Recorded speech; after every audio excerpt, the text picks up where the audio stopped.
Today's episode of the BS Podcast is brought to you by ZipRecruiter. You know what's not smart? Not listening to the rewatchables. We just did a new one, The Godfather. Listen to it, for God's sakes. You know what else isn't smart? Job sites that overwhelm you with tons of the wrong resumes. Luckily, there's a smart way at ZipRecruiter.com/BS to find people with the right skills for your job. Right now, my listeners can try ZipRecruiter for free at ZipRecruiter.com/BS. ZipRecruiter is the smartest way to hire. Meanwhile, TurboTax Live offers a new way to do taxes with real tax professionals on demand.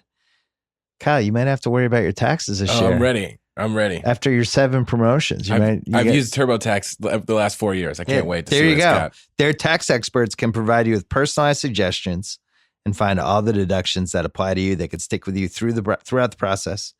So you're 100% confident your taxes are done right. Get TurboTax Live with CPAs and EAs on demand. See details at TurboTax.com. We're also brought to you by TheRinger.com, the world's greatest website, as well as the Ringer Podcast Network, the world's greatest podcast network. We're going to talk movies today, but we also have a lot of sports on the Ringer. Ringer NBA, Ringer NFL.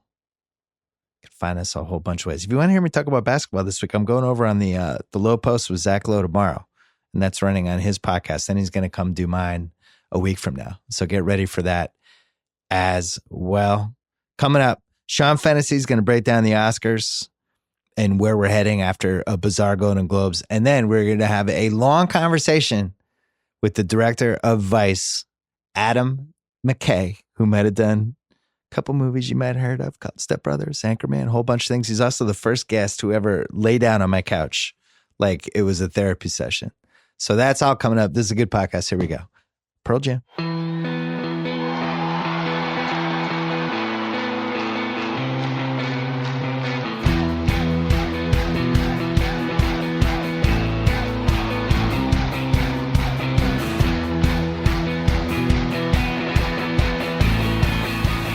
All right, we're going to get to Adam McKay in a little bit. Sean Fennessey is here right now. Hey, Bill. Chief Content Officer of The Ringer. Host of The Big Picture. Yes. Did a Golden Globes recap on Sunday night. It seems like every year people forget that we shouldn't take anything from the Golden Globes at all. They're so stupid.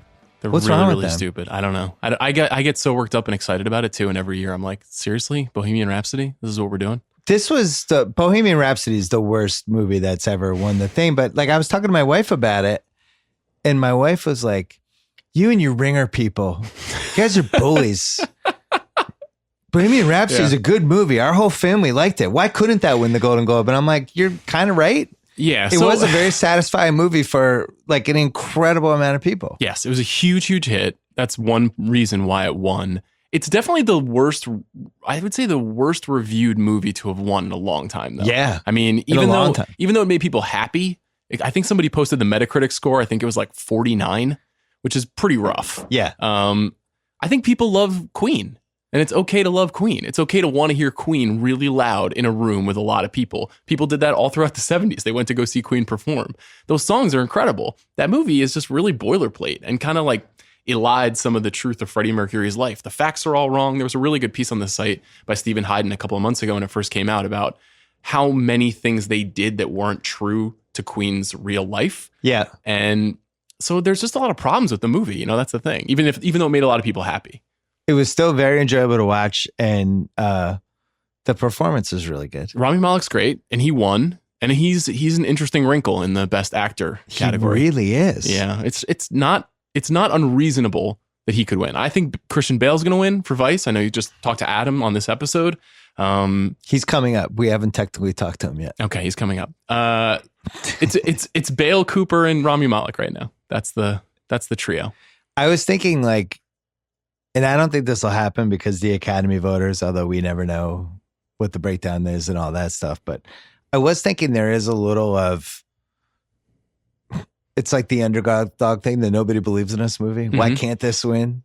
So could at the very least it get nominated? Bohemian Rhapsody? Yeah. I think it will now. It's going to get nominated probably. I think so, yeah. And now he has to be the front runner, I feel like, because so many people like this movie. Rami Malek, you think? Yeah, and these Oscar voters they're at Thanksgiving, they're at Christmas, they're around other people who are like, oh, I love that movie, man. Well, you got to think about what's the breakdown of the Academy, right? The most voters out of the 8,000 plus people are actors.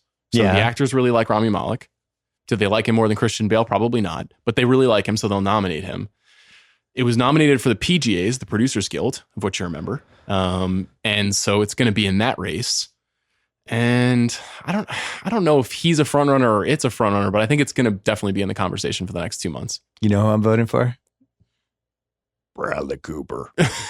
Yeah. I thought what he did to his voice was really, really something. That's good. That's Thank good. you. I've been working on that one. It's a touch of my Andrew the Giant crossed with yeah. Bradley. It was I thought Christian Bale was really good. I still haven't seen every movie yet, but I thought Christian Bale, I forgot he was Christian Bale after like 10 minutes, which is always a good way to judge an acting performance. I really did feel like he became Dick Cheney. He actually gained the weight. He actually does the voice. He actually has weird the face thing. the side mouth, totally talking out of the side of his mouth. I didn't think it was an easy part. My take on the Bale thing is that Daniel Day-Lewis is out of the picture now. He's retired, and now we need like a best living actor person who's the number one guy who's got the belt, and he's got one Oscar, and the way to coronate him as the second is by giving him a best actor Oscar. That's what I think he's going to win. Let's all be careful with this. Wow. Why? We've learned our lessons with basketball. Don't just. What does that mean? MJ's retired. This person has to be the GOAT and the best. And it's like, let's. So you're saying he's Grant Hill? No, let's let Christian Bale earn it a little bit. Okay. Is he Vince Carter? No, Harold Miner? No, I think he's on a good pace. Okay. I'd like to see a couple more. Okay. Couple more trophies. No? No, he's an amazing actor. He's been acting since he was 13.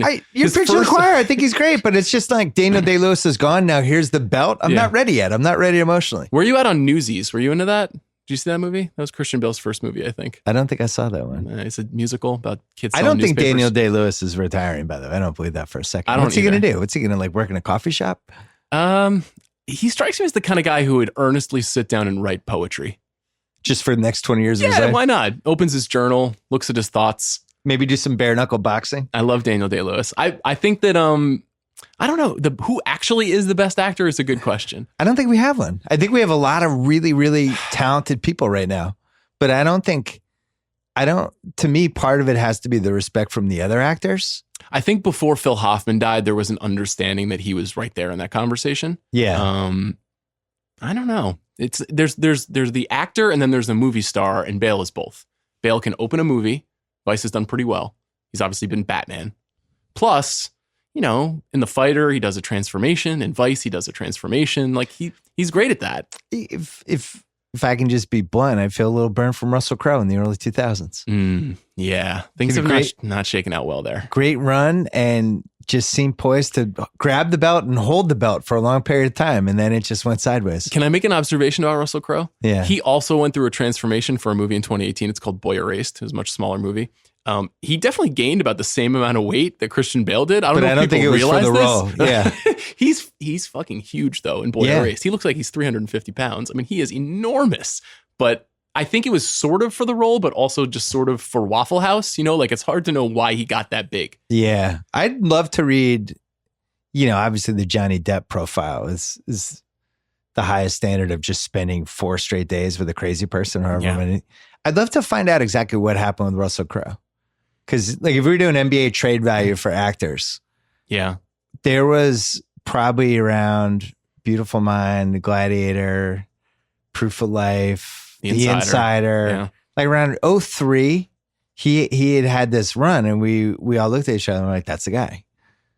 And then it was just over, and it seems like he's got some personal demons and made some weird choices, but I'd really love to know what happened from his perspective. I believe his next role is Roger Ailes. I think he's playing Roger Ailes in a story about Fox News. Because there's a chance he might have this whole Richard Dreyfuss second John Voight type of, he had higher peaks than those two guys, but I know Dreyfuss, maybe they're about that even, but there's a chance he's going to enter this whole awesome character actor stage. Yeah, I mean, that's more or less what he's been doing the last 5 or 10 years. He's been taking smaller parts, supporting parts. He's still a good actor. Like, he's good in Boy Erased. It's a tough role. He plays a minister whose son is gay and he doesn't accept his son. And, it's a very specific kind of issue-oriented movie, but he gives a good performance. He was always a good actor. His performance in The Insider is one of my favorites. That's an awesome underrated movie that you never suggest for the rewatchables because it's the only Michael Mann movie that you don't like for some reason. I don't know. I need to watch it again. I want to do Proof of Life. Chris Ryan and I, that's going to be a 20 for them, 1 for us movie for cool. us. I don't approve. Proof of Life. Fair enough. Incredible ending. Yeah. Great Caruso. Great heat check for Caruso. Let's talk quickly about the 3 biggest subplots heading into the Oscars as we start getting close. You're covering all this stuff on the big picture. Yeah. You're doing the Oscars race. You're writing about it on the website. We have a bunch of people writing about the website, actually. Usually right around now is when movies start getting undermined, but it seems like this has already happened with the Green Book. Yeah, Green Book. Yeah, so it's a Why did I say the Green Book? It's Green Book. Because you hit that age where you start putting the in front of every title now. You know, and your grandmother does that comes along, and you cross that threshold. Grandpa Bill. Wow, how about that? The Green Book. Yeah, love the Green Book. So Green Book already is going through the backlash, and it even got brought up at the Golden Globes after they won stuff. Yeah, complicated story. I'm reluctant to kind of rehash the whole thing, but no, they do the super cliff notes. Just very quick. It's a story about a black musician named Don Shirley and a man named Tony Vallelonga, who became his chauffeur and driver in the 60s. They became friends and sort of colleagues, and it's based on a true story. Peter Farrelly, who people know from There's Something About Mary and Kingpin and a bunch of comedies from the 90s, directed this movie. It's based on a true story. The Shirley family has come forward and said some of the things in this movie are not true, specifically that Don Shirley didn't have a relationship to his family. They're saying he did. And also just that the movie kind of falls into that very complicated, a magical black character teaches a white man about what the world should really be like. And I think that the filmmakers' intentions are sincere, and they wanted to make a movie about bringing people together and what can happen, what friendship is really like between people that you might think are different but are not different. But it's evident that there are some things about this that people are really uncomfortable about. The movie has not been a huge hit. So usually movies like this get very successful, and then there's a backlash. We saw this with 3 Billboards last year, where that movie made a lot of money, and then the backlash happened. And this movie hasn't done quite as well, but it won on Sunday night, and it winning. And now Peter Farrelly was just nominated for the Directors Guild of America today, and that means it's going to be there at the Oscars, and we're probably going to have 6 weeks of think pieces about Green Book, which I kind of dread. When I saw Green Book, I liked it. That's like, the thing is that... You really liked it. I liked it. And I liked it because it's Viggo Mortensen and Mahershala Ali, 2 of my favorite actors, being awesome with a very fun script. There are things about it that are rough. There's a fried chicken scene that has come under fire, that is complicated, that I can completely understand why people hate it. There's things about it that people don't like. But it's 2 really charismatic people being great together for 2 hours. And I like that aspect of it. That being said, if this movie hurt people, that sucks. I just don't want that to be the case. And it'll be interesting to see how voters handle it, because Peter Farrelly's been really successful for a long time and people like his movies. And there are some people that really like this movie. The favorite I know has come under fire for, I don't know. Being amazing. I really like that movie. It's great. It's really fun. I thought it would have a little more momentum. Yeah. I mean, I've talked about this a little bit on The Big Picture. Fox Searchlight, the studio that made that movie, is really good at Oscar campaigns. Yeah. They're responsible for 3 Billboards and The Shape of Water last year. They really know how to do this well. I could see a very slow momentum building for it over the next 6 weeks. 3 strong female characters. Yeah. And we saw Olivia Colman, who's the star, she plays the queen, win on Sunday night. So, I don't think it has a chance at Best Picture, but it's definitely in the acting categories. 14-1. All right, so Green Book is already under fire. Are there Bohemian Rhapsody at some point if it gets nominated? We didn't even bring up the Bryan Singer thing. I mean, that's a whole nother hornet's nest. Oh my God. That whole story is really complicated. He was fired or left that film midway through production, and he still is the credited director along with another director. And if the movie wins, he would get an Oscar. It's a very dicey situation there. Dicey is one word to use. I'm reluctant to kind of say more about it. Hey, listen, just Google Bryan Singer and you'll understand why this is more than dicey. Yeah. So that's a tricky one. So that's 2 really, really controversial movies that are probably going to be contending. And then there's a bunch of movies that people really like that are contending too, which is nice. We don't always get that at the Oscars, and this year we have it. So what didn't do very well on Sunday? A Star is Born. A Star is Born, I thought, was I would have thought that was like Golden Globes catnip. I know. Me People too. singing, major stars. What else does the Golden Globes want? Someone explained to me on Monday that the folks who worked on Bohemian Rhapsody worked the Hollywood Foreign Press, which is the group that votes on the Golden Globes, very hard. Yeah. But they spent 2 weeks really, really kissing up, and spending a lot of time, getting a lot of face time with those voters. And that's a very small group of people. And maybe A Star is Born didn't work as hard at that. Maybe I honestly don't know. I was surprised. I thought Gaga would have won for sure. I thought A Star is Born was going to win for Best Drama. Not the case. Who did Gaga lose to? She lost to Glenn Close, who is the star of The Wife. Not going to be repeated at the Oscars. Movie I haven't seen. Thumbs up for Glenn Close. I love Glenn Close. We both love Glenn Close. She's not winning in the Oscars. Yeah, we'll Jenny see. Garp. I don't Jenny know. Garp for life.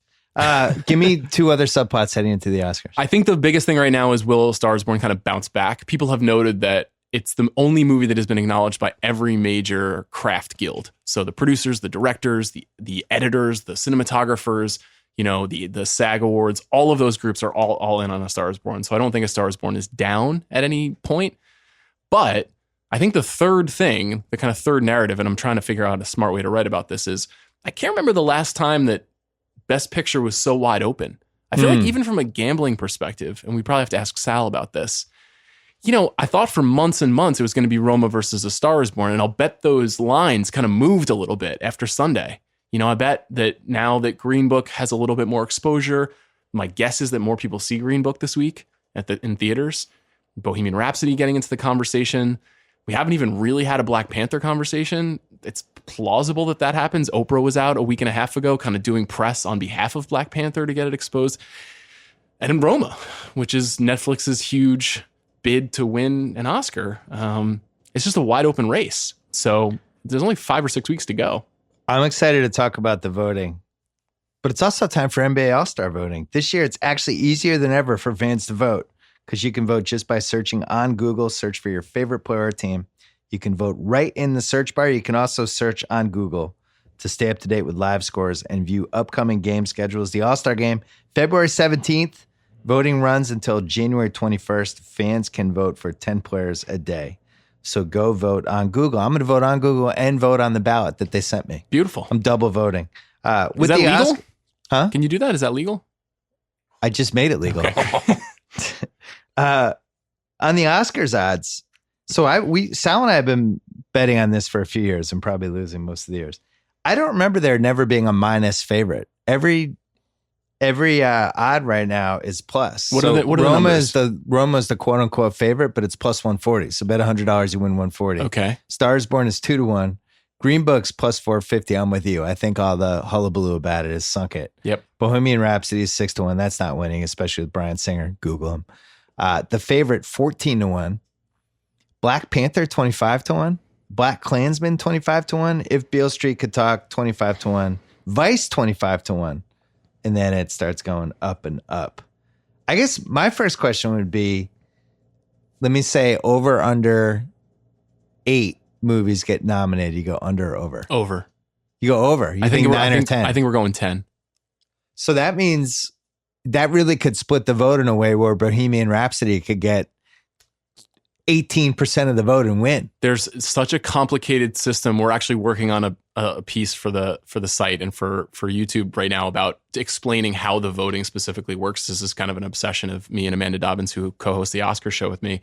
But preferential balloting essentially means that just because something, if a film has more third place votes than another film that has first place votes, it's plausible that it can creep up in the standings. And it's a very complicated system that they've created. So sometimes it's not your first choice or your second choice. It's your third choice that becomes your vote. Oh, so I'm wrong. So it's not like, it sounds like a little like NBA MVP if third place was worth more than it should be or something. Yes, that's the case. I mean, when things start getting knocked off, like if enough films don't have enough first place votes, they get knocked off and then you go up to the next one and up to the next one. It's complicated. Keep an eye on the site. We'll explain it a little bit more clearly, but that does mean that you're right. There's going to be openings for movies like Bohemian Rhapsody that like 3 months ago, I never would have thought it would have had a chance to be nominated.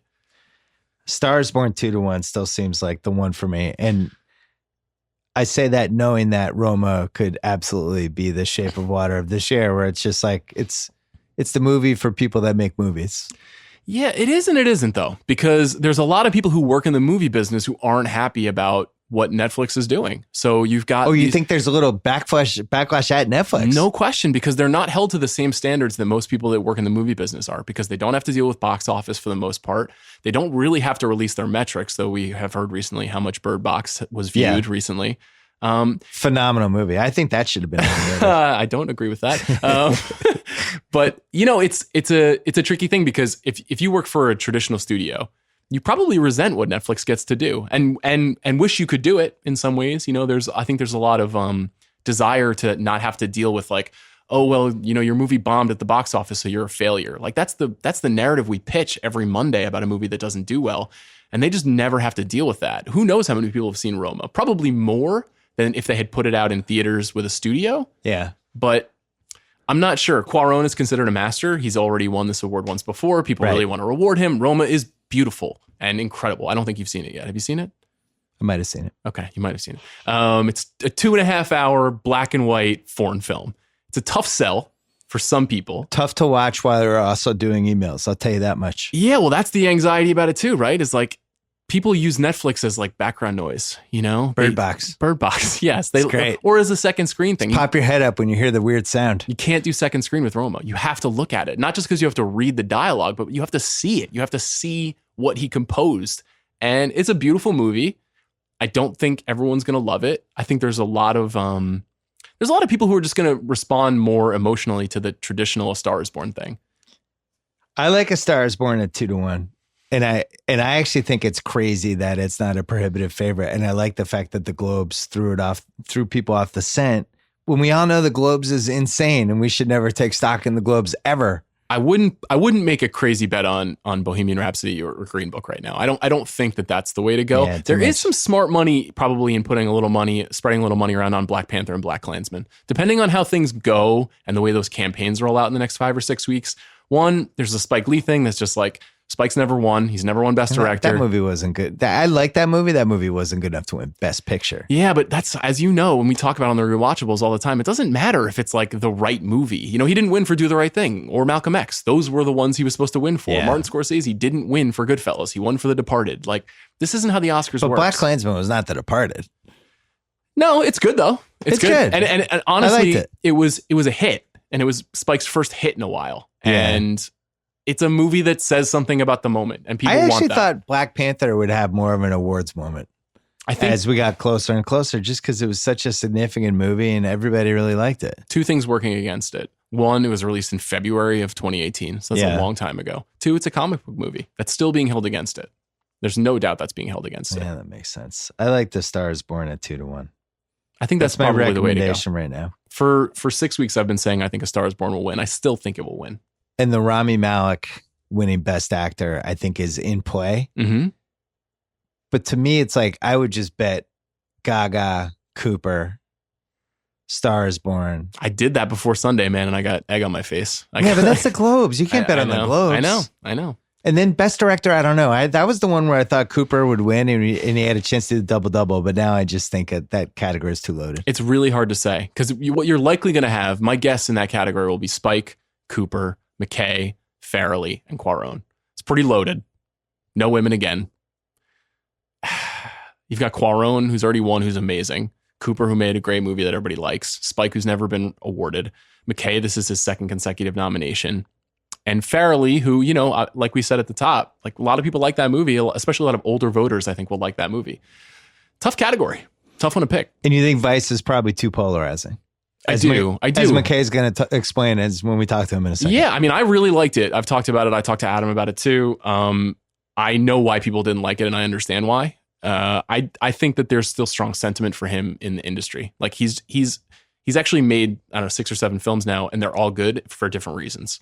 So we'll see.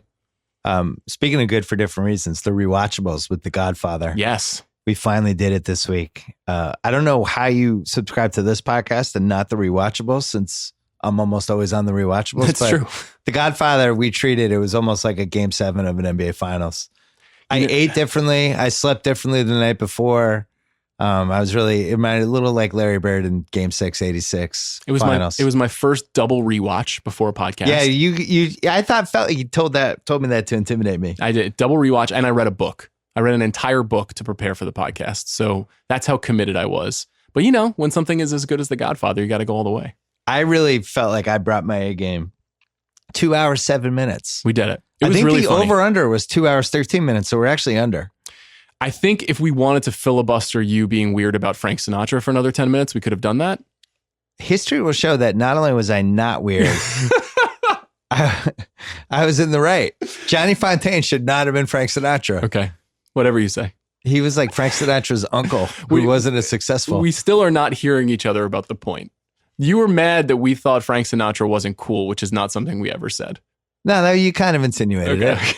If you love Frank Sinatra, you wouldn't have been okay with Johnny Fontaine. I do. So what we learned was that you and Chris liked Frank Sinatra, but you didn't love him. I'm a huge fan. Yeah. All right. Well, we'll let the audience judge differently. Sean Fennessey, subscribe to The Big Picture, and read you on the site this week with the Oscars odds. Yeah. Thanks, Bill. You should reach out to Sal. Yeah. As a resource. Get his take. Well, it's funny. Last year, he had me on Against All Odds to give him odds takes, but I'm like, he should be the one giving them to me. Yeah, that's true. Flip that around. All right. Thanks, Sean. Thanks, Bill. Before we get to Adam, Belvedere is produced in one of the world's longest running distilleries. It is the world's finest all-natural vodka. It is part of a 600-year Polish vodka making tradition. It's made with non-GMO Polish rye, pure water, no additives.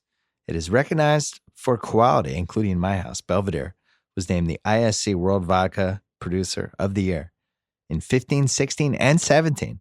Enjoy a delicious cocktail with Belvedere vodka today. Kyle, I want you to enjoy a delicious cocktail with Belvedere. I got one at the house. Yeah, do it. Ready to crack it open. Remember to always drink responsibly. All right, here he is, Adam McKay. All right, Adam McKay is here. We've circled this podcast really since, I don't know, 1978. Whenever, I don't know when podcast. We run into each other, we talk about it, and it's just never happened for some reason, but now it's happening. It's happening Your Vice is out. You're really using me for your awards promotion. I'm just in the circuit for you right now. That's it. I'm cranking you for like hits and eyeballs. That's all this is about. We've known each other a while. I've used you as a resource for certain things over the years, kind of in the down low. Our daughters have played in soccer games against each other. We've run into each other in weird places. Yes. Yeah. Which but somehow never did a podcast. So here we are.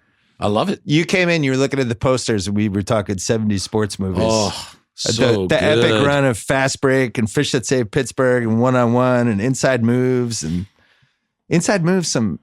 some really great Warriors footage back in the days when the Warriors were basically just the league's cocaine franchise, and that's about it. Really now they're good. the signature franchise. Don't you see Robert Parrish? He's in there. He's in there. there. Yeah. Pre Jamal Wilkes. Celtics. Yeah. Also, I love that the guy who plays the star in Inside Moves, Harold Sylvester, shows up.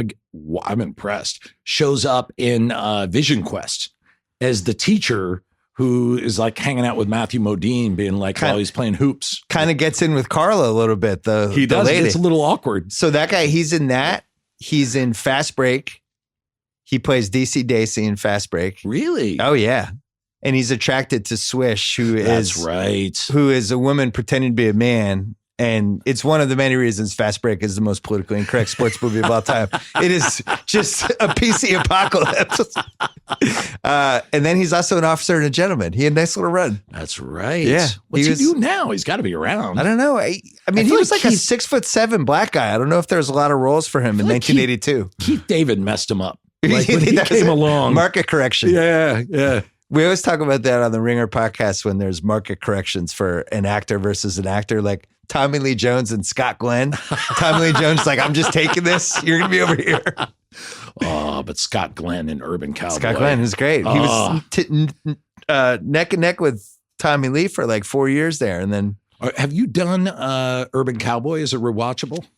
You know what's interesting? There's some domestic violence stuff in that movie. I just watched it. It's really good. It's messed up. There's some shocking domestic violence stuff where it was just the era where it's like, all right, they've worked it out. But now it's like it would never fly now. Oh, Travolta hits her. And then if you did that in a movie now, the audience is like, you're 100% yeah, you're right. out. We can't come back from this. Travolta in one scene says, I have to go to my KKK meeting. And that's it. You don't see anything else about it, but it's kind of like thrown away. It's a tricky movie. Scene. It's a tricky movie. The Verdict has one like that too, where Paul Newman, spoiler alert, finds out that his girlfriend had been working for the other side all along. And he like punches her in a bar. I remember that. And it's horrible. By the way, that bar, I used to hang out in that bar. That's 7B in the East Village. Oh my God. And it was like right around the corner from my house. It's a beautiful bar and it's in like 10 movies. You could see it all the time. It is funny how the same locations get used for different things over and over again, different sports bars, sets. Chitty Chitty Bang Bang. I think at one point there's a little violence in that. I think Dick Van Dyke It's grabs the woman by the arm and like she's like, "You bruised me, you're hurting me." Like, the 70s and 80s are violent. They and not politically correct. And I think over the last 10 years, things have shifted. But we talked about that when, we've done Rewatchables podcasts on different movies and even the comedy movies from even last decade. Like some of the Apatow movies, some of the language, some of the stuff, like it just wouldn't fly anymore. You're so gay, like yeah. Well, I think you guys did Step Brothers. We did, and there's one moment in there where, granted, it's the villain, but he says the F word. Oh yeah, repeatedly. Gay people. Yeah, and you're right. Like it's all this. We meant him to be an awful guy, but it like jumps out of the movie whenever you hear it. Yeah. Where do you see comedy in 2019 as people are just more uptight than ever? And I feel like I've asked this question on pods for the last couple of years, but now we're at a point, you've had your whole career came out of the comedy world. Now you're doing other stuff, but part of the joy and the fun of comedy is pushing the envelope, pushing the line, kind of crossing over into a place you're not really supposed to go, but you do it the right way. And if everyone's terrified to go near that line, where are we going to end up? Who is doing it? I mean, my answer would be no one is doing it right now, right? I mean, it kind of seems like that. The risk reward is out of whack. John Mulaney, a little bit. I felt like Chappelle's 2 Netflix specials, he crossed some lines. Oh yeah. And people were like, "Oh my God, did you hear what Chappelle said?" But he's reached this point now, just as a celebrity and an artist and everything, where he got to pass a little bit. It's tough though. Yeah, there's not much out there right now. Comedy is a really weird spot right now. I mean, like no one knows what's going on. You look at the movies that are being put out and everyone's super confused, and like the kind of buddy bromance movies don't really work. It seemed like Melissa McCarthy was going to be the one, and she's had a couple funny moments, but like, who is the comedy star right now? Kevin Hart, I think. Like, I can't even think who it is. Like, Stiller doesn't do it anymore. I guess Rogan is still in the game a little bit, right?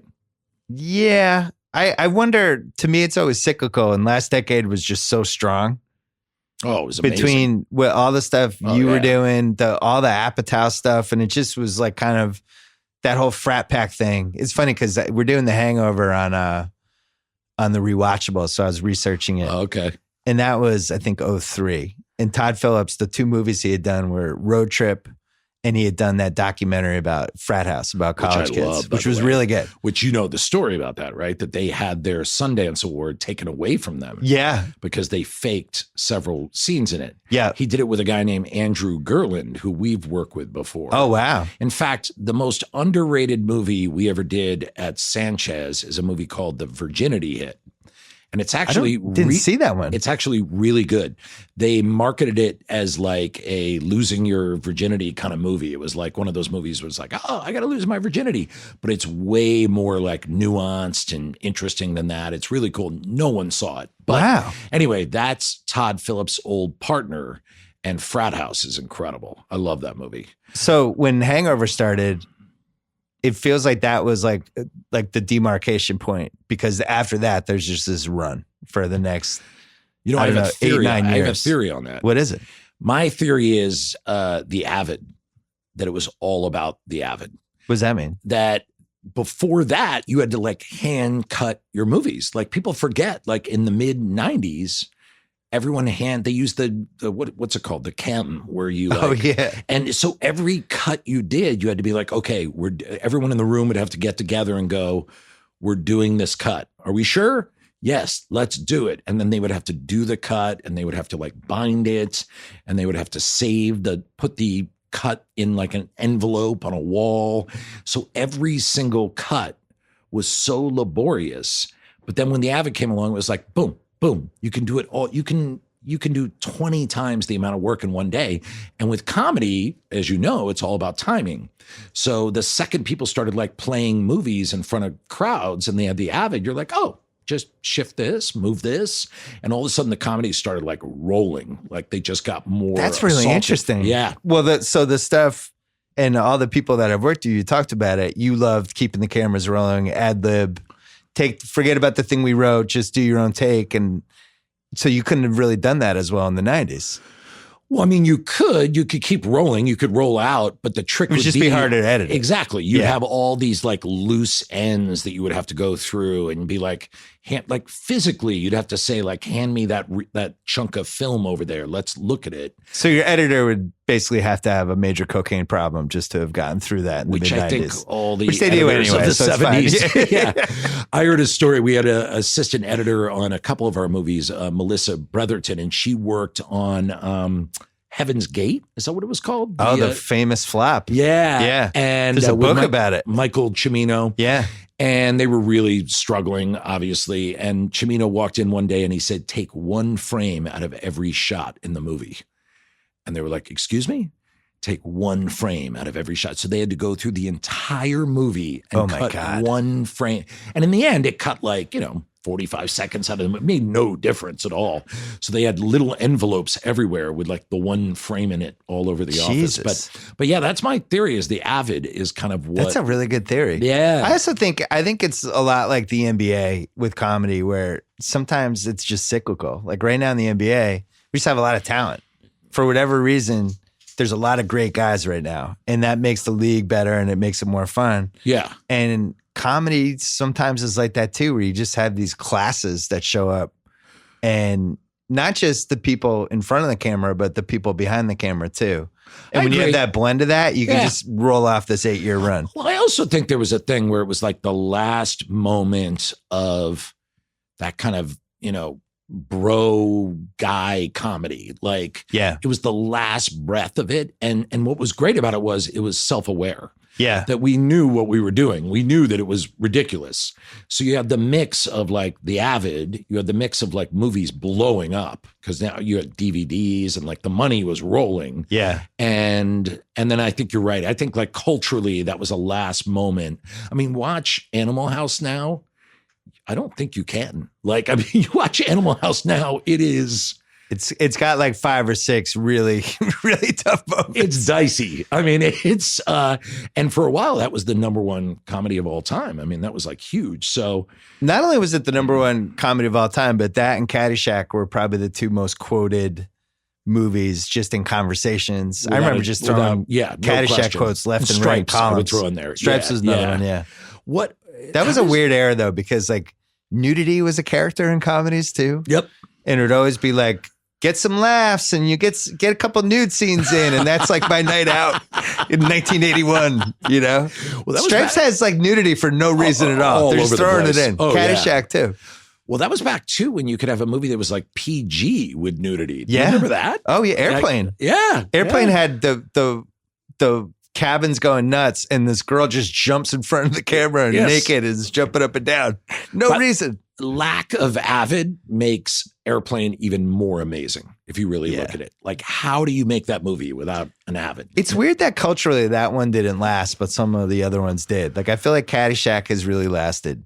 I watched it with I don't feel like Airplane has. No, it hasn't. But I feel like when you were growing, we're around the same age, growing up, there was like the Mount Rushmore and those were both on it. Definitive. Yeah. I saw it like 6 times in a movie theater. Yeah. Tried to watch it with my daughters and like every joke didn't make sense. It was like Hare Krishna's telephone booth. Like everything no longer made sense. And they were like, why is that? And then I just had to like fast forward to, Mrs. Cleaver going, excuse me, I speak jive. And then they were into it.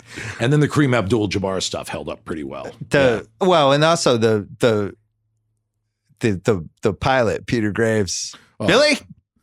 The best. You ever seen a grown man naked?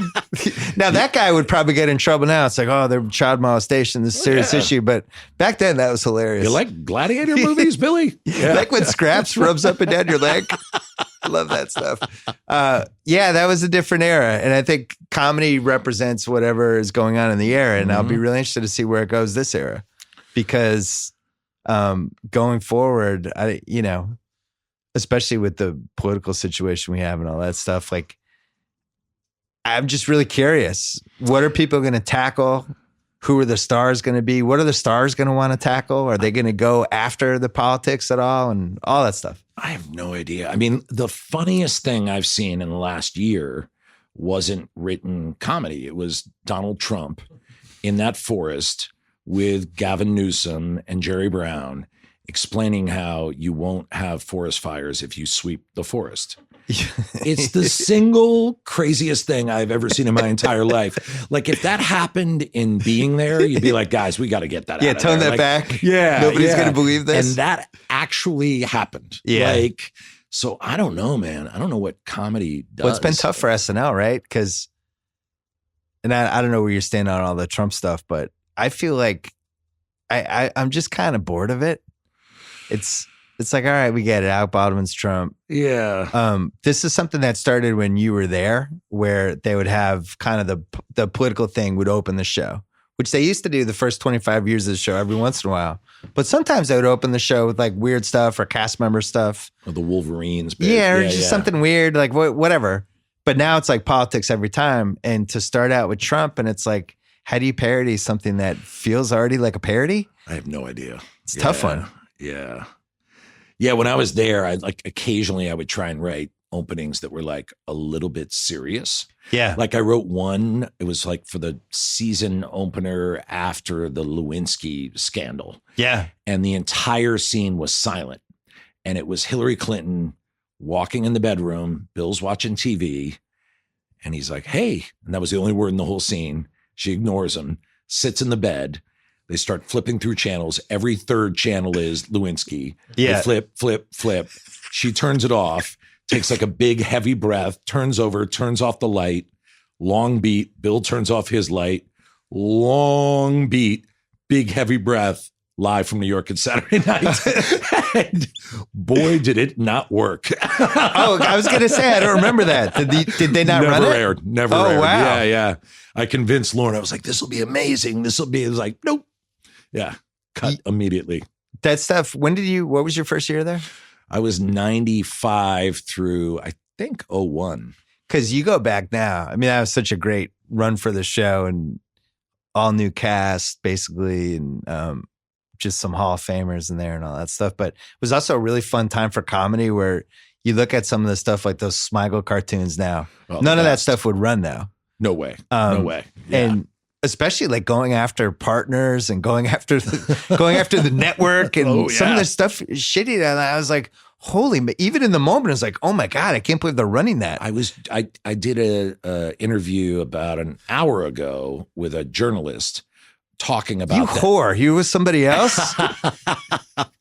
With a journalist about that piece going after the network, about the classic. It was a Mediopoly, and it was like a Schoolhouse Rock piece about how the networks own the news, so they're never going to report against themselves. Yes. And I co-wrote it with Smigel, and we had GE in there saying, like, they own NBC. They're never going to like report against building weapons or building stuff. And so God bless Lauren, he aired it. But I guess the next morning, the head of NBC, I can't remember who it was back then, Bob Wright, I think. Probably still Bob Wright, yeah. Called Lauren and was like, what the hell are you doing? And so a friend of mine in the control room called me and goes, hey, McKay, they're pulling that piece, that Mediopoly. Oh, for the reruns? Yeah, for the reruns. And I was like, what? He goes, yeah, they're trying not to let anyone know, but they're pulling it. And so I guess I can say it now. I leaked it.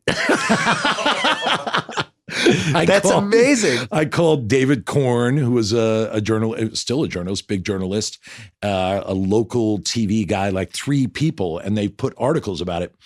And then 5 days later, I came into work and everyone was looking at me weird. And I was like, what's up? And they're like, Lauren wants to see you. Oh, no. And I was like, really? About what? Lauren wants to see you. And I went in the room and Lauren was like, did you leak that? The fact that we were cutting the Mediopoly piece, Adam? And I was like, at this moment, I was like, no. Yeah. And, Why do you think that? and, NBC wants me to fire the person that did that. And I know it's you. And I was like, no. And to Lauren's credit, gave a little half wink and was like, don't do that again. And like, let me go out of the office. And that was it. Well, you were too important to the show. He wasn't going to fire you. Well, I don't know. I mean, if NBC, he needed me, but NBC would have fired me. Yeah. I mean, this shouldn't come as a surprise, but I remember when I got suspended from ESPN for going after Goodell. Two of the people who reached out to me were you and Smigel. Both super excited about it. This is great. We're so proud of you. We were, though. We were genuinely proud of you. We're like, can we say it now on this? Can I say Goodell's the biggest moron creep ever? Well, And he's second biggest. who's first? I don't know. Trump? The Pope? Oh, Trump. Oh. No, the Pope is fine. The Pope is, well, actually, he's not either. Nice. I don't know. Goodell's pretty bad. I feel like they all live in the same category, like James Dolan.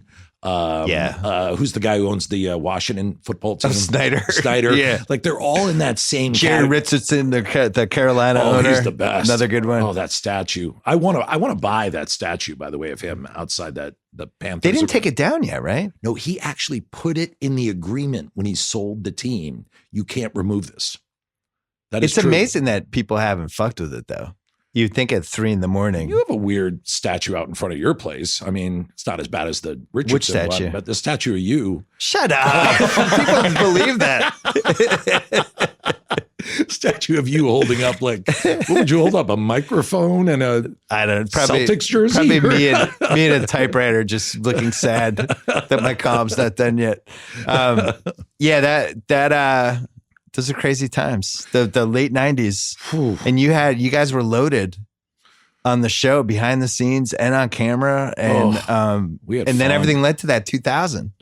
The election. We had so much It's fun. so much fodder. I still feel like that the political parody at that point was still fun because they didn't have the kind of destructive elements that the world has now. Yeah, you didn't know in the early 2000s that it was like potentially the end of mankind's existence. No, but there was an innocence. Like I was Yeah. watching Dave, which I think we're going to do for the rewatchables with Kevin Kline. And there's Does like that hold up? Oh yeah, and there's a Really? real innocence to it. Where it's like, yeah, the presidency is this easy. Okay. All And he right. can just come in and make everything better. And that's kind of how we felt about the presidency a little bit. And now I don't think we do. Changing subjects for 1 second. Have you Yeah. done Tinker Tailor Soldier Spy as a rewatchable? No. It's amazing. When I give you a podcast of your rewatchables, you 8 get times I've watched that movie. That Oldman? movie is so good. All right, back to what we were talking about. Presidency was innocent. Yeah, I mean, we knew W. Bush was messed up. We knew there was trouble ahead. But you knew he was a good character for the show. In 2000. Hell yeah. Texas guy, he could pretend he was dumb. It's like the perfect. Oh, but you didn't know he would like You had Ferrell. rock the foundations of like civilization. Yeah. Like you weren't thinking that. By the end, of course, they did. But in Yeah. the beginning, you didn't think of it. Yeah, no, it was a blast. Like the late 90s. I remember when we got there in 95, we would like gallivant around New York City. We go down to like the East Village. It'd be Ferrell and myself and like a couple of the writers. Anna Gasteyer would join us. And we just go be idiots. And at that time, everyone like hated SNL because it was coming off the It was the Jay Moore season. Exactly. Yeah. And so we would go to bars. And I remember like one bar, 2A on Avenue A and 2nd Street. And we were there and we're just being morons. Like, I think we're lifting Ferrell up and pressing him against the ceiling or something. And the bartender was like, wish you guys were this funny on SNL. People hated the show, but it was kind of great because no one cared who we were. Like they didn't really recognize Ferrell. And so we were just like eating pierogies and having the best time, shooting pool. And it was incredible. I remember the first episode of him when he did Get Off the Shed. Oh, yeah. And it was like one of those, who's this guy? He was just almost immediately a star. And then he was in another sketch with Mariel Hemingway.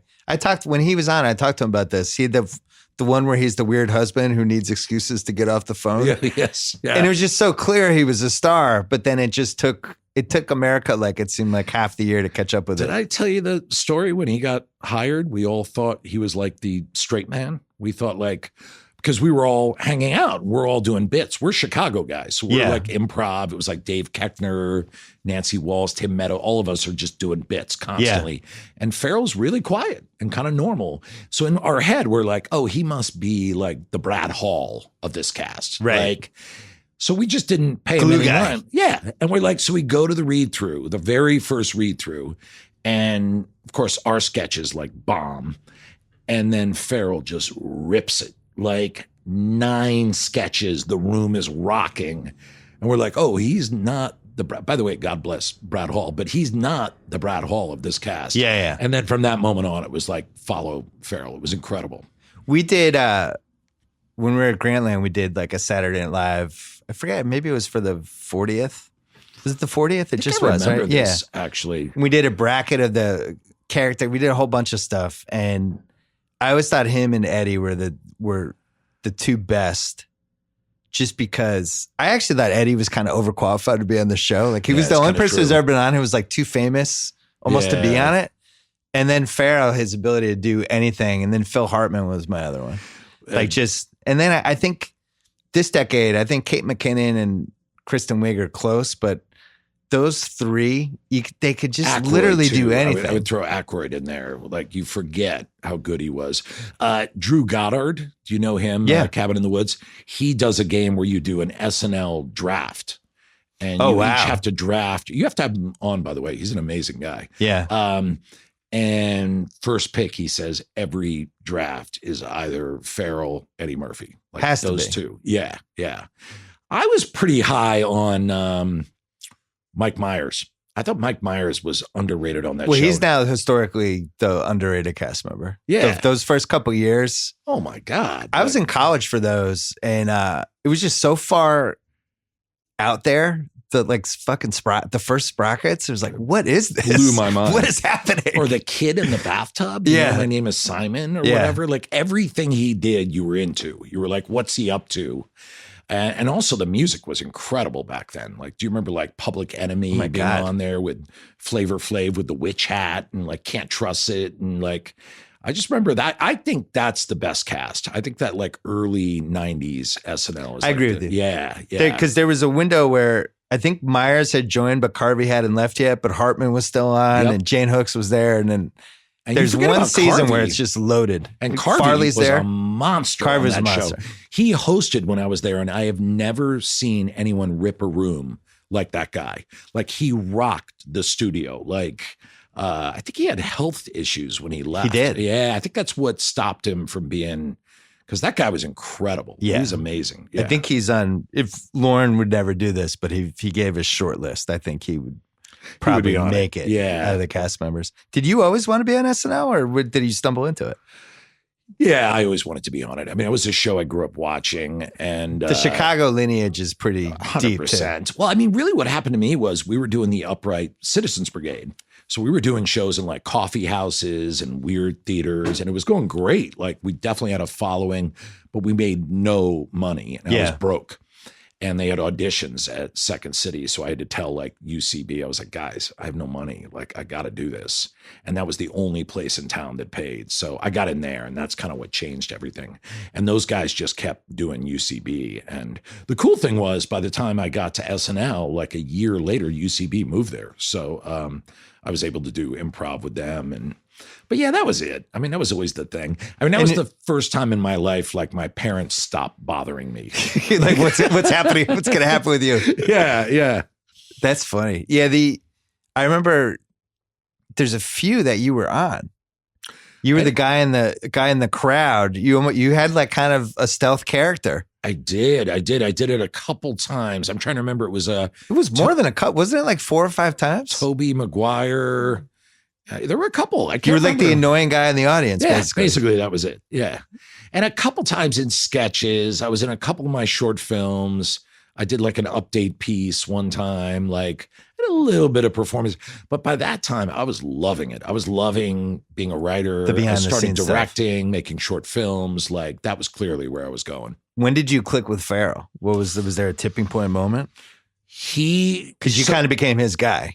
Yeah, we all, the Chicago group just always was doing bits. Like day to day, in and out, we're always doing a bit. And Ferrell just started like hanging out in front of our doorway, like, hey guys, what's up? Yeah. And we're like, hey, what's up? And then eventually he came into our office and started doing bits with us. And we were like, oh, this guy's good. Yeah. And later he told me, he was like, oh, no, I wanted to hang out with you guys because you're always doing bits. And he became one of the masters, of course. And from that point on, then it was like when I was writing a sketch or he was writing one, he'd be like, hey, McKay. But the first one I think we ever hit it on was Neil Diamond's Storytellers. I Yes. think that was the first one we ever wrote together. And it was so easy and breezy that we're like, let's keep doing this. He's not an overthinker.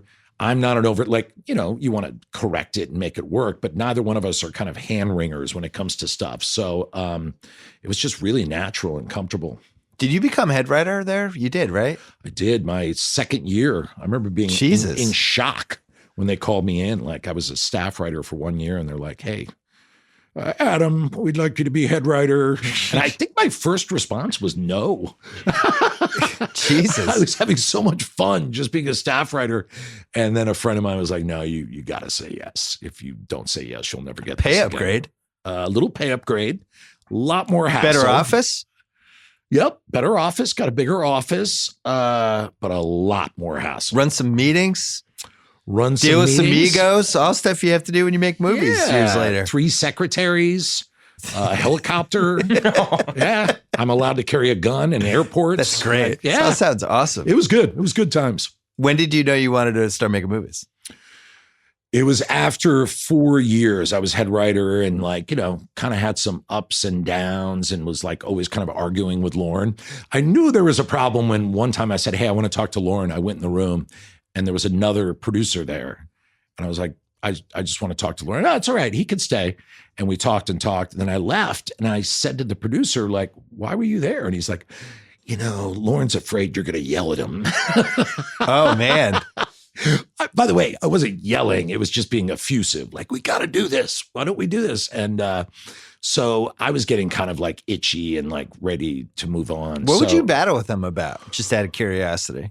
Because at that point, he was becoming the establishment. Yeah, a lot of it was sketch choices. Like after dress, why are we doing this? Like, come on, this isn't funny. What about this? Like a lot of it was that. And then it would be during the week, I would try and institute kind of like framing devices for the show. Like, hey, let's have a topical minute before update. It seems to work. Like, and we would just constantly be talking about stuff. And he was very resistant to changing the infrastructure that had been built. Exactly. And by the way, now that I'm 50, he should have been, because he created one of the great shows of all time. Right. And there's Seth Meyers talks about this. He basically created this plane that could fly in any weather. Yeah. And just you knew the plane could go up or go down, and it worked. And 29-year-olds are coming in going, you got to change it. And so now I look back at it very differently. But at that time, I thought like, we got to go crazy. And so eventually I was like, I'm going to quit. And so I called my manager and I was like, all right, I think it's time to leave. And he goes, if you're going to leave, make an unreasonable demand. You might as well. Right. He goes, what would it take for you to stay? And I said, well, be a pay raise, no production meetings. I can name my own credit and I want to make short films. He goes, let's try it. And then like an hour later, it's like, yeah, he'll do it. And so for my last 2 years at SNL, I was the coordinator of falconry. That was my title. And get the fuck out of here. I'm not kidding. The coordinator of falconry? Yeah, they said, name your own credit. I'm like, all right, the coordinator of falconry. and I made short films, which was amazing. I learned how to direct. Yeah. And I could still write sketches. And I didn't have to go to any meetings. But after 2 years of that, I realized the entire place hated me because so you're telling me this and I was going to say like, this sounds bad politically for you. Really bad. Yeah. Really bad. Like even dear friends were like, I hate you. Like, so eventually I left. But yeah, I had a great time there. 6 years. It was amazing. Lauren lets writers produce sketches, put them together, give notes to actors. Like, you get an incredible experience there.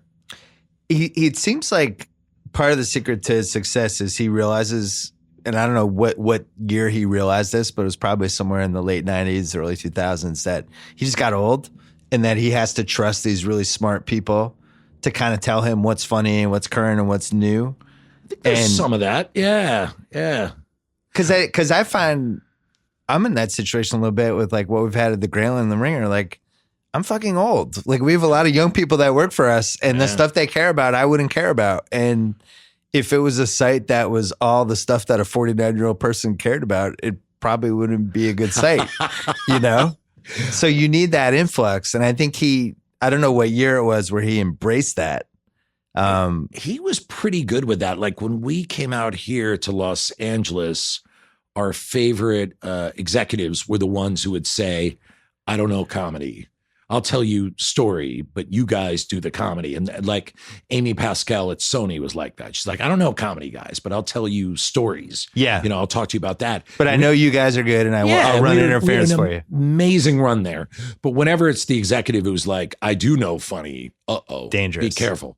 Yeah. Lauren was pretty good with that. I got to say, I think the key to that show is the read-through. Wednesday is the read-through, and there's like 120 people just packed in there. And you go through every sketch, and a lot of it's based on the room laughing. And I think he reads that, and I think he does still have a good sense of humor. I mean, he still will laugh. You can get him to laugh. He does a snort laugh, which is the best. Right. The one time I really got him to laugh was I did a sketch called the Hulk Hogan Talk Show. And it was this incredibly long intro that was all about Hulk Hogan. And to the point where people in the room were like, all right, we get it already. And then it would cut to the show, and it was Will Ferrell going, Hulk Hogan is on vacation. I'm your guest host, Ted Beeman. And Lauren actually did and I was like, oh, that's good. And so to his credit, he was still laughing. He still enjoyed it. But yeah, he was good at kind of leaning on people. Like Tina became that for him, and Seth Meyers, and certain people he trusted. Well, it seems like his ability to judge who's talented and who's creative is unassailable. I don't think anybody has a better shit detector. They even like him fighting for Conan to be a TV host is kind of incredible. Amazing. I mean, can you imagine if that happened now? There's no fucking way that would work. I mean, list of talent evaluators in all-time history. Yeah, if he was a sports GM, he would just Jerry West. Yeah, it'd be like Belichick crossed with Jerry West. Yeah, he's incredible. He'd crank it out. I asked him about that once. I was like, how do you do this? Because the people he's hiring there's no one knocking on their door. Yeah. Like, no one was looking to hire me. No one wanted Will Ferrell. Kristen Wiig, like, none of us were being bothered by anyone. And he told me, the story always goes back to some fabulous scenario. He's like, I was in Spain with fill-in name of supermodel intellectual. And we were driving across these fields, and there were melons everywhere. As far as the eye could see, there were watermelons. And in the middle of it, there was a stand, and there was a man selling watermelons. And I said, I laughed, and I said, why are you selling watermelons? They're all around us. And he pointed and he said, because of my eye. Wow. I don't know if that's true or not, but it was a good story. Yeah. He appreciates people who are just good at stuff. Yeah. I remember I went to visit my friend Jacoby in New York, and he's like, we're going to go get soup at this place, and you're going to be freaked out by how great the cash register lady is. Because he knows that I love stuff like this. I love when people are just great at their job, whether it's like a bartender or a waiter. And he's like, I can't wait to show you this cash register lady. So we go in and we buy the soups, and the line's like 12 deep, and it's just moving. And she's like bagging stuff, like one hand's bagging stuff, the other thing's in.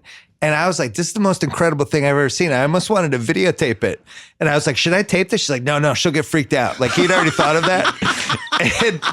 and we watched her do, and she banged out like 12 customers in like 70 seconds or 80 seconds or something. I was like, that honestly, that you undersold how great that was. There's a maitre d' here in Los Angeles. Have you ever heard of him? His name's Dimitri, and he works at the Tower Bar, and it's incredible. I mean, it's art. Just, he knows everyone's name, whatever's going. Mr. McKay, how are you? It's great to see you. I haven't seen him in 4 years, whatever. You have to go there once. meet Dimitri. In fact, tell him Adam McKay said I have to meet Well, him. he's getting blown up on the podcast though. Yeah, he is. Dimitri. He's incredible. The where the show is now, my biggest complaint would be the celeb cameos and playing stuff for the audience reaction of like, oh my God, it's Ben Stiller. Oh, it's this guy. It's like, I just wish I don't understand who that's for. I just don't know what I would do. I just always play the game of, all right, now I'm head writer. What would I do? Like in this time, I just don't know what I would do. Like tough, man. Well, maybe that's why you do more of those celeb cameos. Exactly. Like stringing out the show. Yeah. I think the video things open up stuff. And to his credit, like the Sandberg, when those guys came in, the Lonely Island amazing. guys. Yeah. And that was something like you never wanted to take the show out of the studio. You never want to take the audience. You always, even if you're going to do the short stuff.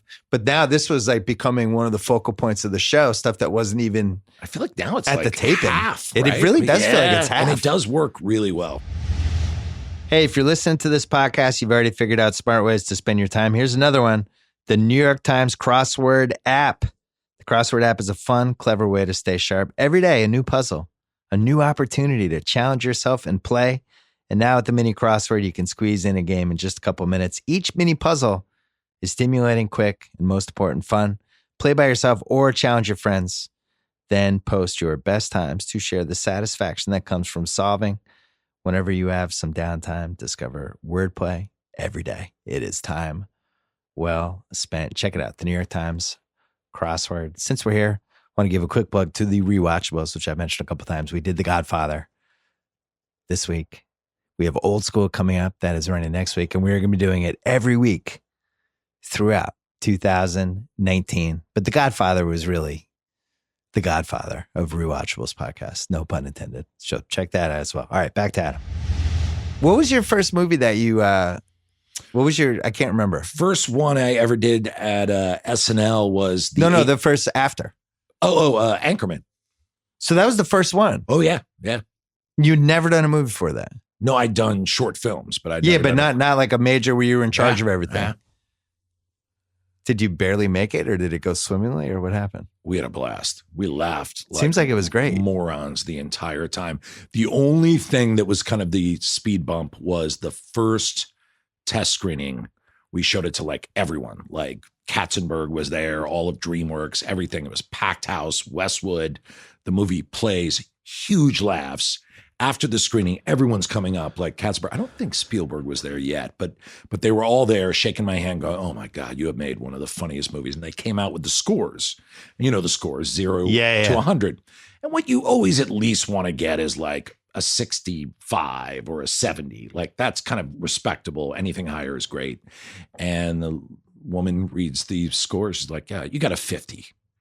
And everyone just froze. And then the head of marketing walked up to me, this woman, I think her name was Terry Press. And she said, you idiots, you killed the dog. And I was like, what do you mean? You killed his dog. And I go, yeah, but it looks so fake. Who cares? No, you killed the dog. And Ferrell and I were like, oh, of course. So we went and did reshoots. And Baxter came back. That's when he pops out of the river. And we went and tested it right to a 75, like 25 points. That's fucking incredible. Yeah. You never heard that one? No. Oh, yeah. That was it. And Baxter. Terry Press. Well, think if you had to cut out the whole where he dies and you lose the glass case of emotion, and like that's like devastating. That wasn't happening. Yeah. But we just did a lane when he blows the horn or whatever. You see Baxter come out of the river. And then it led to my personal favorite scene in the entire movie, which is Baxter talking to the bear, Cato Joe, and I've known your pal. That is my single favorite moment in the entire movie because I can't believe we got away with it. Right. And that was it. Yeah. 50 to a 75. That was crazy. But when the movie came out, it did well, but you had no idea what was going to happen. We were because happy. It had this whole second life. It was a crazy movie. I mean, there were a lot of people that hated it. Yeah.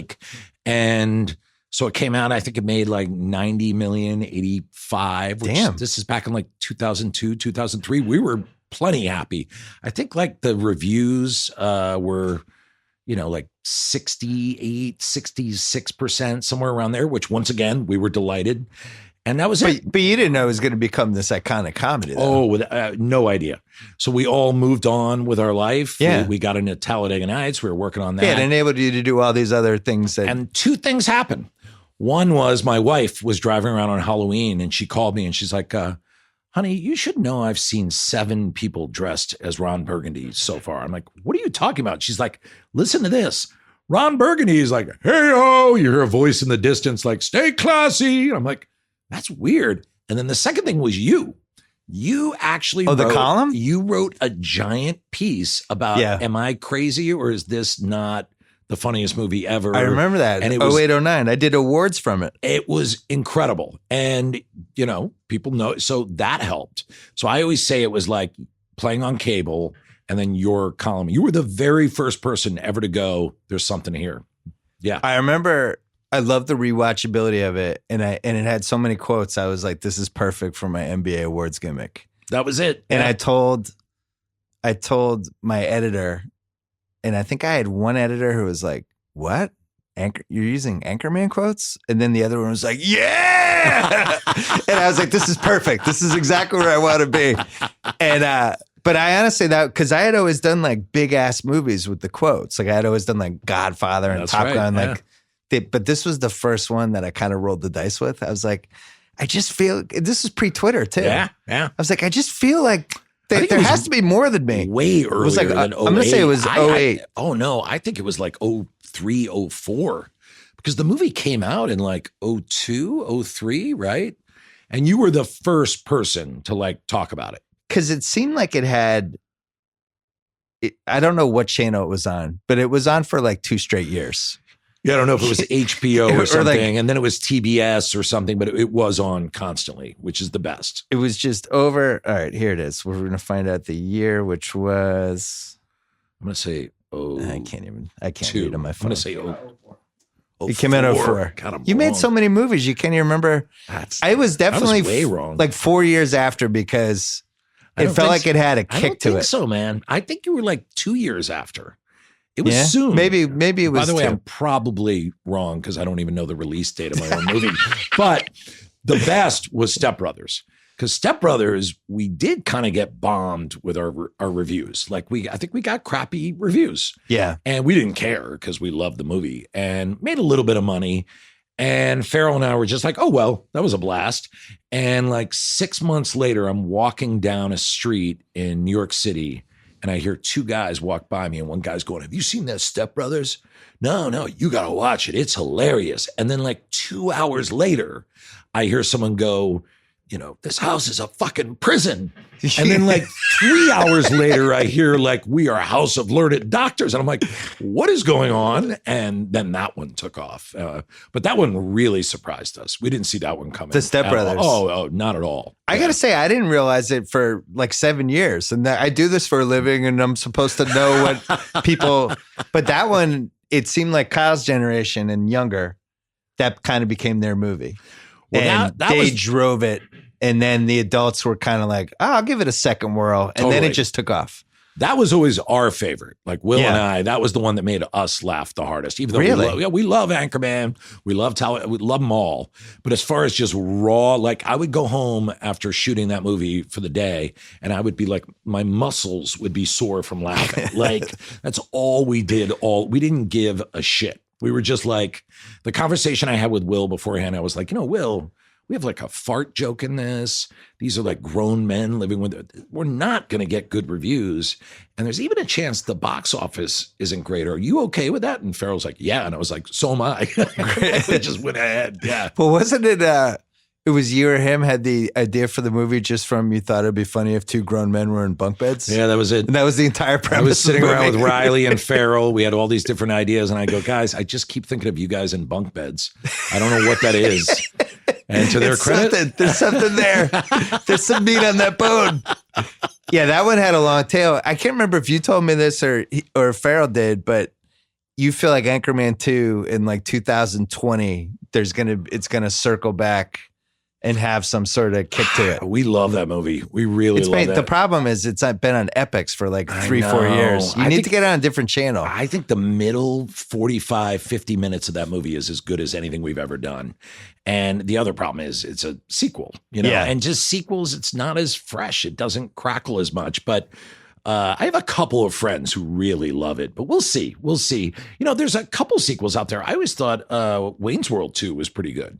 I thought of the sequels, Austin Powers 2 is pretty good. I thought Austin Powers 2 is the best one of the three. Have you seen Wayne's World 2? Yeah, first of all, my answer to this is always going to be yes, because this is what I do at 1 a.m. is I watch weird movies that I've already seen. It's funny. It's trapped in this pop culture era, that early 90s. That's true. There's a really significant portion of it's basically parodying The Doors, which had come out 2 years earlier. It's true. But 30 years later, you would have no idea what the fuck is going on with the Indian guy.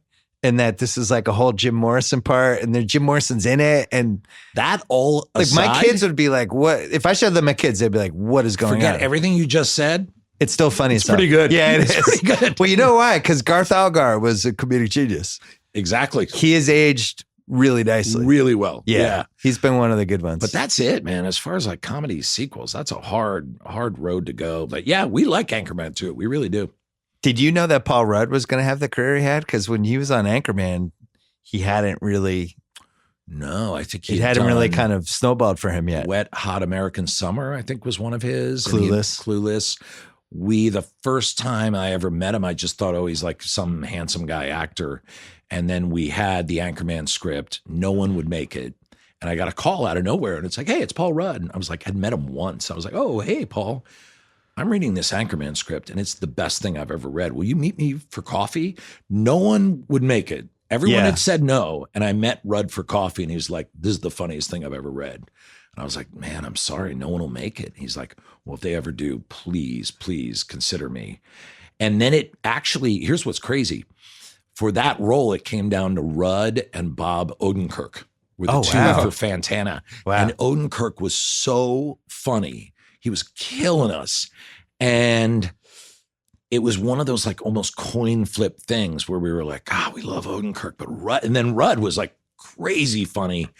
And ultimately we felt like Fantana had to be a bit of a playboy and Rudd had that side of it. So we went with him, but God damn, Odenkirk smoked that audition. He was so funny. Did you get to a point with the comedies where you just knew who you were going to bring in was a certain type of person that would flourish in that whole kind of... We got good at kind of figuring out, we love the dramatic actors who are also funny as shit. John C. Reilly being the best of all time. And Catherine Hahn's another one. Just these people that have chops, but when you hang out with them, Richard Jenkins is a great one too. Yeah. There's no walls. They're not self-serious. They're and... Do you learn from the SNL, the people that come on and host? Because sometimes there'd be great hosts that would be surprising, right? That's interesting. I never thought of that. Yeah, Julianne Moore was an amazing host. Steve Buscemi was an incredible host. Yeah. I remember Gwyneth Paltrow was really good. Were you there for that one? The first time I was there, I can't remember that show so well. And I'm always enjoy when somebody surprises me. Christina Aguilera was the host once, and she did a Kim Cattrall impersonation. Are you serious? And I was God, this is amazing. But it's always the fun when the host surprises. It's the best. With some sort of, because usually. Oh yeah. Ham was another one. I didn't realize Ham was going to be a good host when he did it. And he was really funny good. As hell, man. That guy's great. Yeah. And Ham and Adam Scott and all those guys are friends together. There's a third one of them too. Who did they? Rudd. Right. Rudd, Scott. Well, it's a weird Midwest thing. Kansas City thing. Fucking weirdos. It's a little gross. Yeah. They talk about the blues, St. Louis blues. Yeah. All right, let's move on. It's disgusting. The other thing that happened in 2000, what was it? Funny or Die was 06, 07? I think you're right. Yeah. And you and Ferrell just decide, hey, this internet video thing seems like there's something here. We should get in on this. We didn't even. You got in 7 years early. We didn't even have that thought. We were doing no interest in the internet, and this guy approached our manager and was hey, I'm from Silicon Valley. My son loves stand-up. Let's do a comedy site. We were get lost. And then we watched his son's stand-up. and he was actually funny, like really funny. And we were like, well, that's interesting. And then our manager was like, look, they're going to give you the money. There's no loss. It's not your own money. Like, you could just shoot sketches, put them up, see what happens.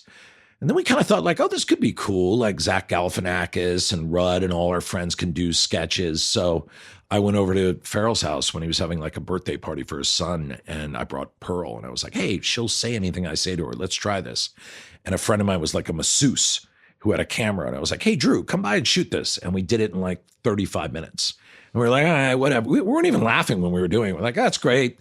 And then Drew started cutting it. And he was like, guys, I think this is like the funniest thing I've ever seen. I'm like, what are you talking about? Send it to me. I was like, oh yeah, that's one of the funniest things I've ever seen. And they put it up and that was it. It was just immediate, like, crash the servers, millions and millions of hits. It was nuts. How hard was it to try to be one of the people running a company like that while you're also trying to do this whole movie career? Awful. It seemed like you were a little overwhelmed there for a couple of years. 6 months, I think it was, where it was just me and Chris Henchy, who works for Sanchez. And the two of us were basically running the company. There was no one else. And then eventually we hired people and got people in. How many people did you get up to? Man, I think at the peak, it was like 130, 140 people. It was huge, man. It was big company. We had a place like up north. We had like office in New York. I mean, it was gigantic. And then boom, just like that. It was like YouTube and Facebook just dried everything up. And so it's still around. It's still got a bunch of TV shows, still puts videos up. It's hanging in there, but but man, the YouTube and Facebook just changed everything. Did you have a moment with the whole thing where you're like, man, I wish we had done that differently and then this would have happened? Actually, no, because I don't think there was anything we could have done other than maybe sell quicker, but that was never kind of the vibe of it. The vibe of it was always like, let's have fun. Let's do cool stuff. And then by the time like Facebook and YouTube like cornered us and just like shriveled everyone up, like BuzzFeed, everyone just went away. It's almost like Facebook. They're like villains almost. Oh, wait. It's almost like they're subverting democracy. It's almost like they're bad people. Wait a second. Oh God, I got rid of my Facebook page and it has been the best. I'm so close. They own Instagram though, and I love Instagram. So it's like, do I have to get rid of it? Yeah, but their Facebook owns Instagram. Yeah, but it's not the amount of information that Facebook has. Instagram's just a picture and a comment. Like Facebook's got like your corporate LLC number, and they've sold everything. Every move I've ever made on the internet, Facebook's probably sold to somebody. They could definitely clone you at this point. Yeah. I've noticed from the ads, because it's all the ads that are in my feed are all things that are clearly somebody's just studied all my behavior. So it'd be like, hey, buy this soccer ball for your daughter that has a chip in it. Put your credit card down. It's like, how do you know that I would even? And meanwhile, I'm looking at the soccer ball like, that is pretty cool. Wait, so I can track it to my computer? All it ever advertises for me, any of those analytics, is always like suit jackets. That's it. Suit jackets. Because I'm so big, I can never find clothes that fit me. Yeah. So it was like big suit jackets. The other crazy thing that happened with you was you name your production company Gary Sanchez Productions, which you think is this hilarious name. And then the guy in the Yankees named Gary Sanchez makes the Yankees. And he's pretty good and for he's a little good. while. And he's in the playoffs every year. And that was your production company. And what are the odds of that? The funny thing was our lawyer told us that. Like, hey, you guys should be careful. There could be a Gary Sanchez. We're like, what are you talking about? Come on, just do it. And how did you come up with the name Gary? You just thought it was funny that it was a Gary fake and Sanchez name that Ferrell was using at hotels. So I would call him and be like, Gary Sanchez, please. And then we just started laughing. I'm like, where did you get the name Gary Sanchez? He was like, I don't know.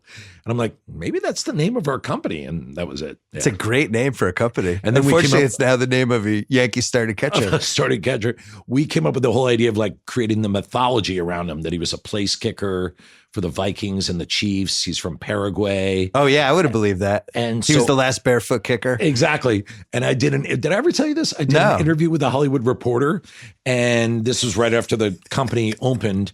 And they're like, well, so who is Gary Sanchez? And I'm like, well, Gary is a kicker in the NFL for 14 years.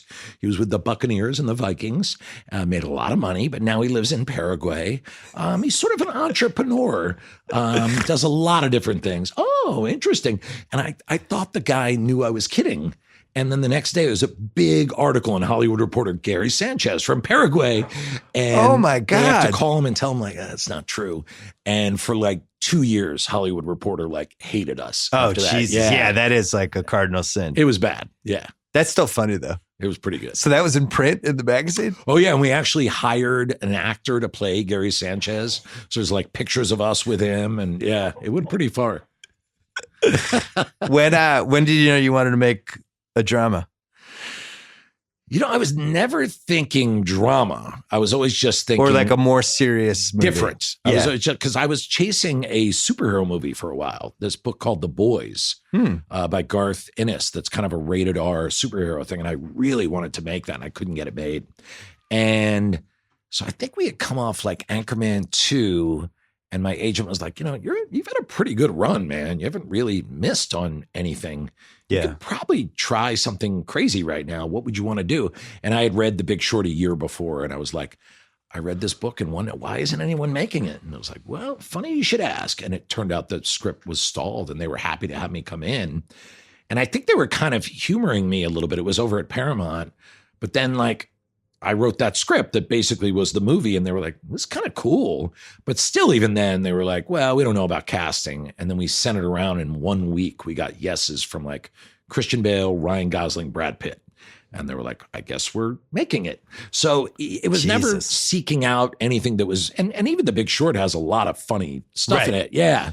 But it was just so cool that my favorite thing about it was that when you would tour around with the movie, you actually got to talk about stuff. And like, I would debate economists and I spoke at the Brookings Institute and like, I was like, this is cool. Like, so yeah, it was really fun. And then hearing people like who really didn't know how the banking crisis worked, go, you know, come up to me and say, hey, that was amazing. I didn't know about that.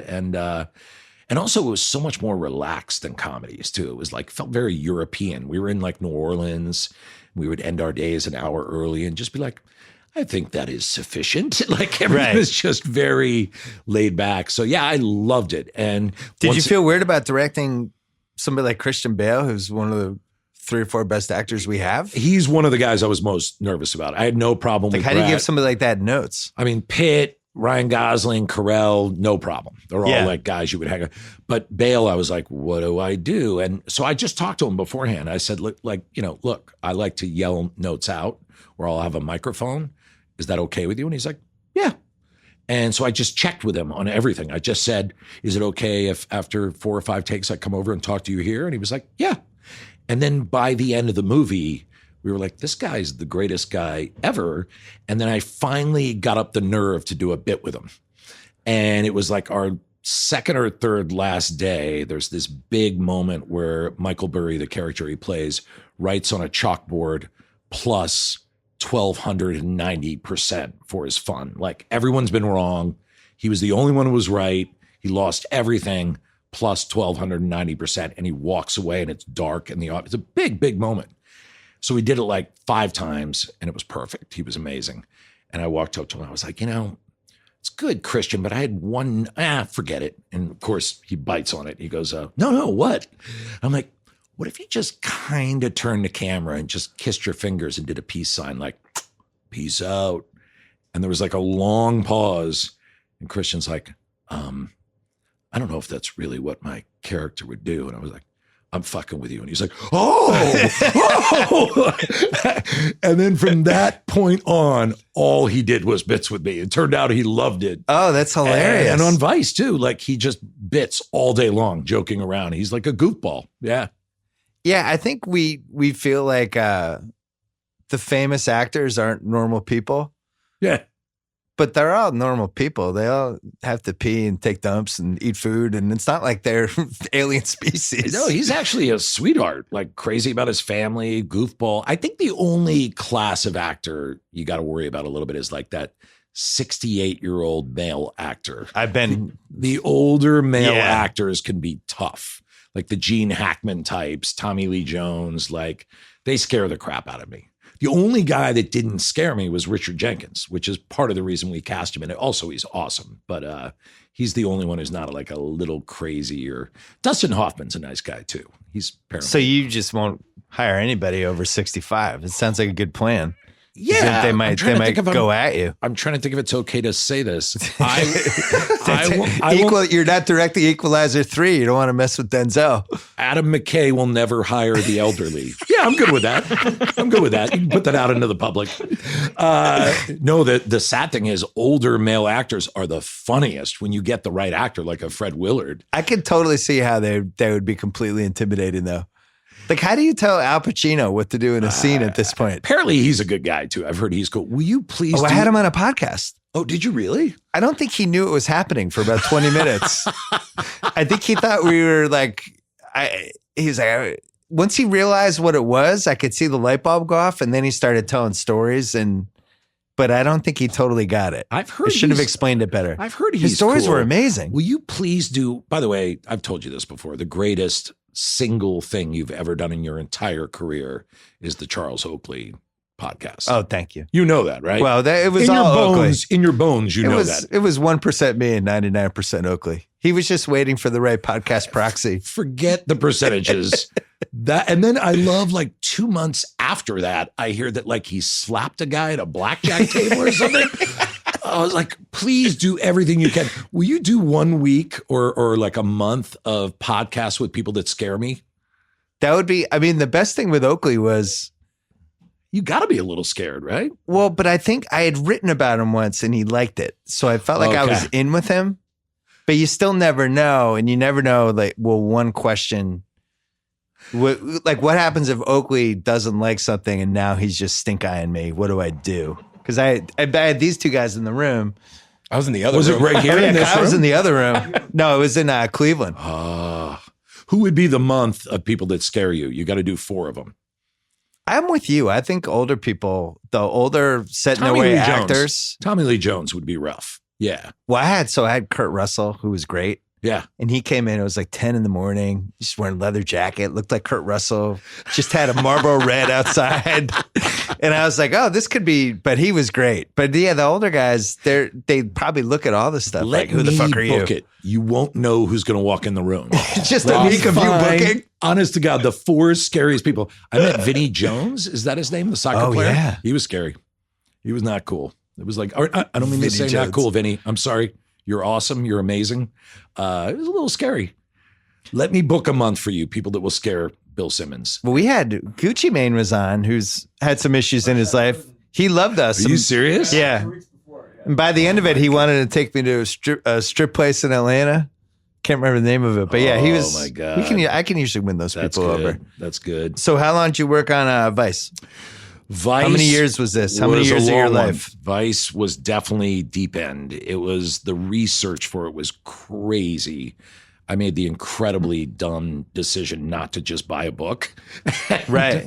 So Was there like the perfect Dick Cheney book though? There kind of wasn't, in my opinion. Now, let me be clear. There's amazing books about Dick Cheney, but they're all about chunks of his life, or they focus on one aspect. And I wanted to do like the sweep, because I felt like it's, at that point, I was basically thinking like the history book's about to close on Dick Cheney. Yeah. Like, this is it. We're done. The books have been written. He's like, I saw some TMZ video of him laughing in his SUV with TMZ. And his the Trump things helped him too. Trump thing, it just feels like it's moved on. And I was just thinking like, wow, really? We're going to move on from that? Like, that's just gone? Yeah. And so, I just dug into it and read every book that was out there, every article. And then we hired our own journalist who went around and interviewed people. That was the best, and got tons of like good insight. So that tidbit, like in the beginning of the movie, he basically 9/11's happening. And he makes it seem like the president had given the order to shoot down an aircraft. That's true. So how do you get that tidbit? Because I don't know if I had known that before. So you read everything, and then there was actually congressional testimony. Oh. So Bush and Cheney testified together. And what you find is their story doesn't make sense, that the timing isn't right on it. and that he's saying, oh yeah, at 5:52 I did this. Like, wait a minute, no. Right. And everything you read is like, oh, they're lying. He clearly made the call. Now, don't get me wrong, it's a crazy day. Like, you know, I'm going to guess stuff like that might happen, but you know, I'm not sure he's wrong. Well, yeah, he's wrong. He should go through the president on that. Yeah. It seems like a pretty big thing to we skip. just triangulated like crazy because Cheney really is that secretive. So we had to read everything, talk to everyone. I was struck that watching the movie that how little I knew about him, this person who was super impactful last decade, but even what like a happy accident, I guess, or unhappy accident for some people, just how he ascended in the 70s, which mainly because of the Nixon White House. Crazy. The Nixon White House craters, everybody's losing their job left and right. And he goes from being like a fucking intern to a chief of staff in like 3 years. Any Republican was gold. I actually didn't put it in the movie, but they asked him to join the campaign to reelect Richard Nixon, which is where everyone got busted out of. And for some reason, he said no. He got very lucky on that. And Rumsfeld had been exiled, and that's how those two guys survived. It's actually true that the day that Ford was being sworn in, Cheney and Rumsfeld were driving from the airport. So while Ford was saying our long national nightmare is over, Cheney and Rumsfeld were driving to the White House. Yeah. Yeah, it's a crazy story because I had the same thing as you. I just didn't know that much about him. I knew like he shot a guy in the face. I knew that they called him Darth Vader. I knew he pulled some strings, and I knew Valerie Plame story and kind of that he was involved in the run up to Iraq. And when I looked into it, I was just amazed like how calculated it all was. Like he knew exactly what he was doing and how brilliant he was. I mean, it's kind of amazing. 12 years after getting 2 DUIs, the guy is chief of staff in the White House. Right. Yeah. Well, and also you make this point. At some point you flash a quote. I forget what the exact wording is, but it's basically like the people who are quiet.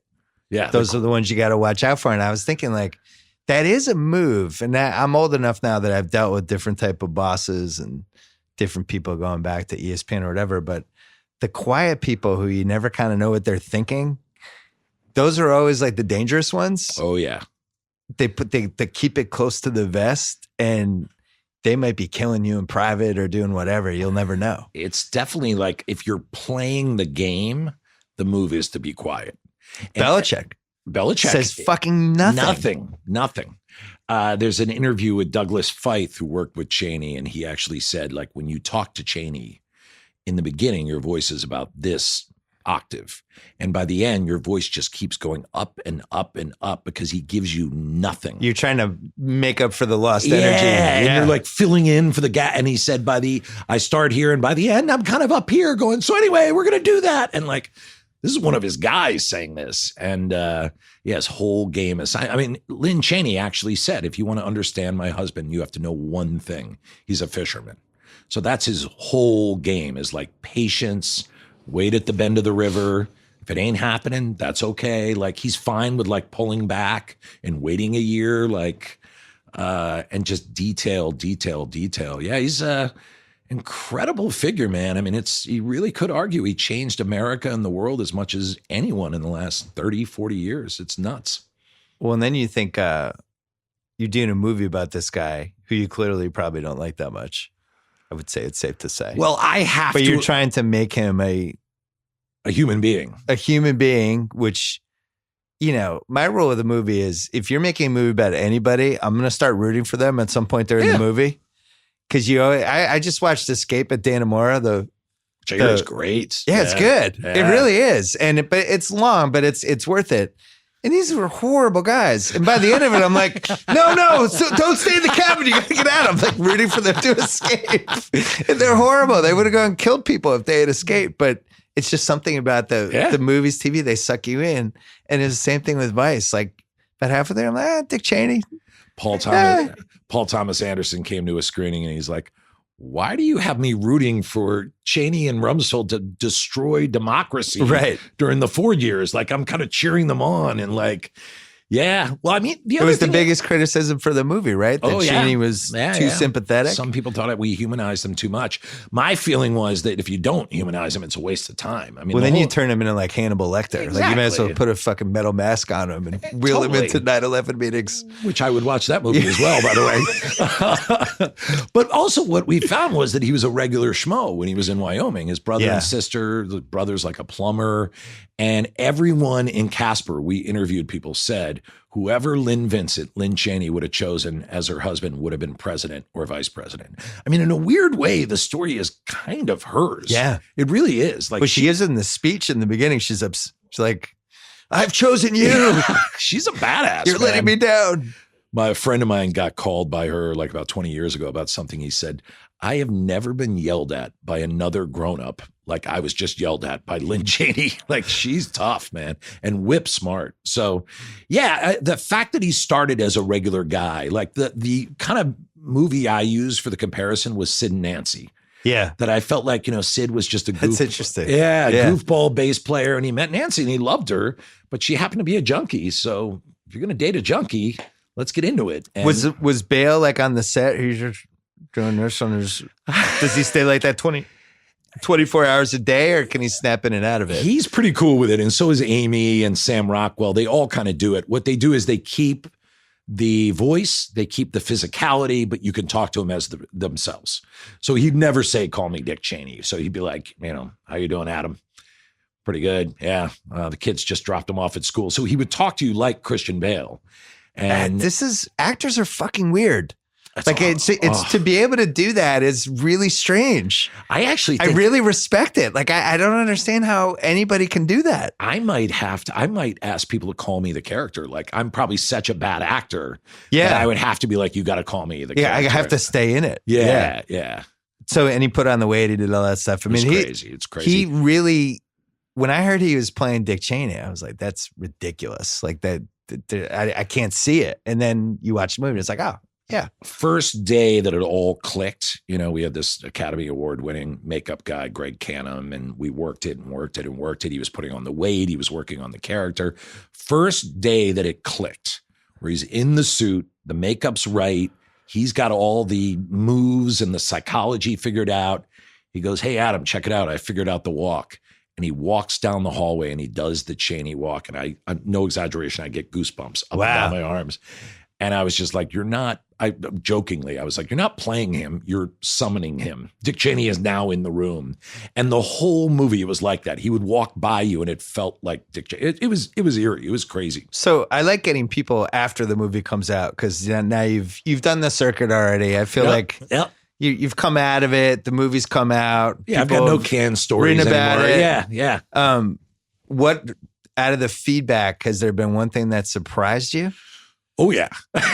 What is it? Well, I mean, we got crazy divisive responses on this movie. But you weren't expecting that, though? We were expecting it. We knew it was coming. We knew the right wing was going to come after us. We knew some of the kind of professional journalist class would be like, hey, get out of our backyard. We knew that was coming.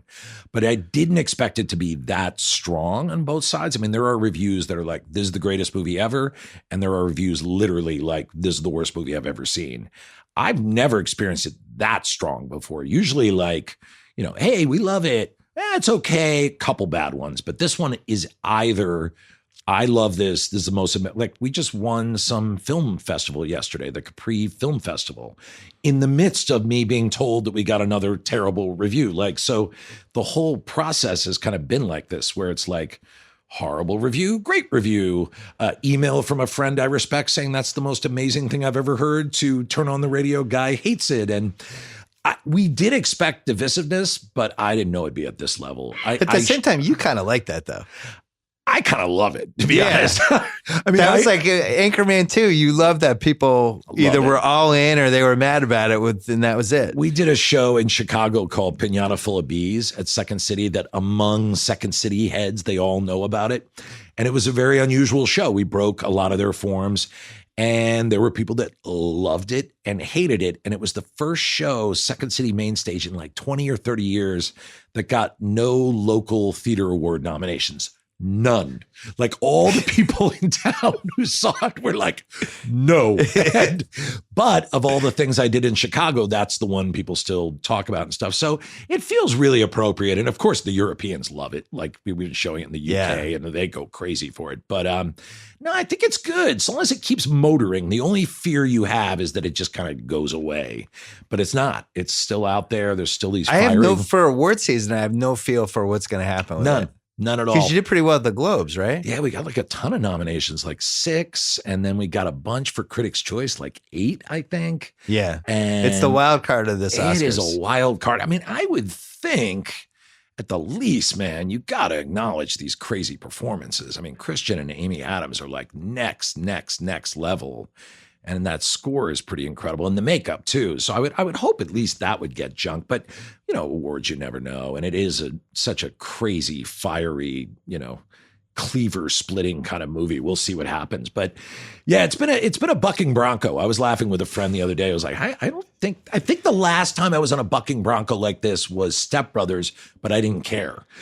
Right. And, you know, so, yeah, it's been interesting. Well, you created The Ringer's favorite new show of 2017. You were involved in the whole thing with that. You and Jesse Armstrong. God, I love that show, Succession. And you guys, once again, I'm going to give you credit. You were about a couple days earlier than the rest of the world. We were like 4 weeks earlier. Yeah. That was a good moment for our site because we kind of started to trust, like, if we really like something, just go all in on it. It was cool. If people don't follow, that's okay. But we just felt like this show's really good. Something's gonna happen. I mean, I was watching each episode as it came in. Yeah. So I was loving it because I compare it to like early Neil LaBute. Like it's got this hard edge, but it's brilliantly funny. Like, or, you know, it's Jesse Armstrong writing it. I can say that. But, and so right away I loved it. But then when it got to that 3rd and 4th episode, I was like, oh, we're on a rocket ship at this point. And that's when my wife started walking in when I would look at it to give it notes. And she started watching it behind me going, oh my God.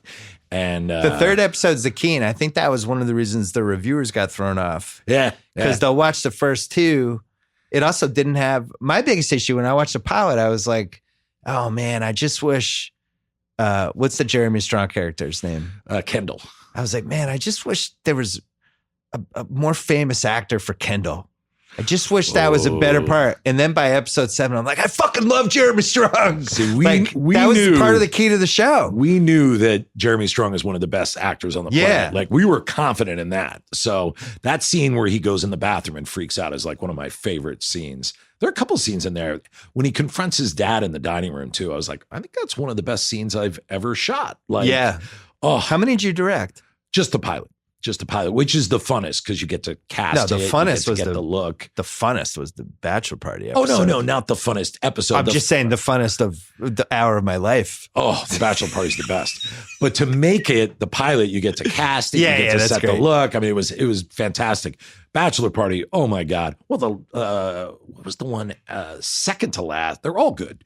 The run out, the one where he's trying to run to the board meeting. Was that episode 5? I think it was the 4th one. Oh my God, that was good. Yeah, that was when it really became clear. It was like, okay, so this is not going where I thought it was going to go. The bachelor party was when I fell in love. God bless. I was like, this show's fucking weird, and I love it, and I don't know where it's going. That thing about him swallowing can I say it? The cum? Yeah.